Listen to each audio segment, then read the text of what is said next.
A lot of people's dream car is a Ferrari. Growing up, what was yours? Oh, I loved Ferraris, but I loved the look of the classic Porsche. I loved, uh, I loved Aston Martins and James Bond. I mean, Sean Connery tooling around in those things. Those were beautiful. Um, uh, that would probably be the main ones that I dreamed about. And so your first car, do you remember it?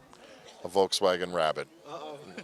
I mean, it took me across the country 3 or 4 times, broke down almost every time, but we get what we can afford. Right. And you're very successful yourself. What when you finally put all that money down, what was the car you got? When what? You finally put all the money down on that car that you could finally get. Well, I do have a Porsche now. Hey. There you go. Yeah, I do have a Targa, so I can drive on the PCH with the top down once in a while, which is a great feeling.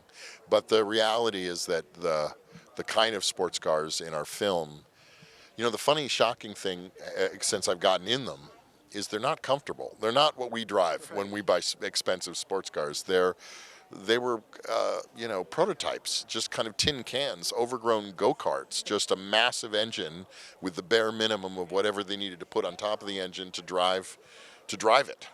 So these guys were sitting in thin steel or aluminum chassis on top of bestial engines, yeah, and that's why there were so many fatalities. Also, as they hadn't even invented a roll bar yet. They were, in a sense, at the very dawning of automotive design. And what are you looking forward to people seeing the most out of your film?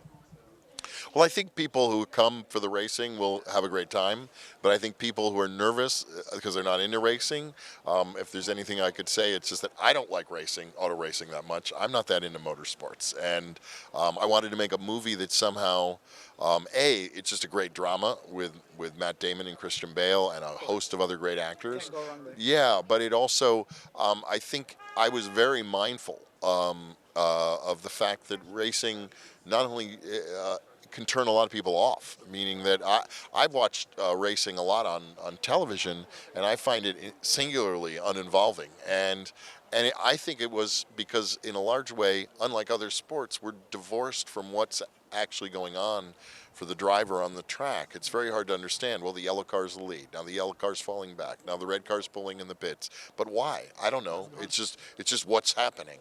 And so one of my goals making the film was to take the camera and the drama to a different place. What I mean by that is live on the track. See the race from the point of view of a driver. If he's having engine problems, you're going through it with him. If he's lost his brakes and he's approaching a turn, you're going through that with him. If he's in the pits trying to get out in time to stay in some kind of decent relationship with his competition, you're doing that. But you're understanding what Matt and Christian are going through in the trenches of the race. And it's a massive race that ends the film in terms of the amount of expense and also effort we went to put you really on the track in 1966.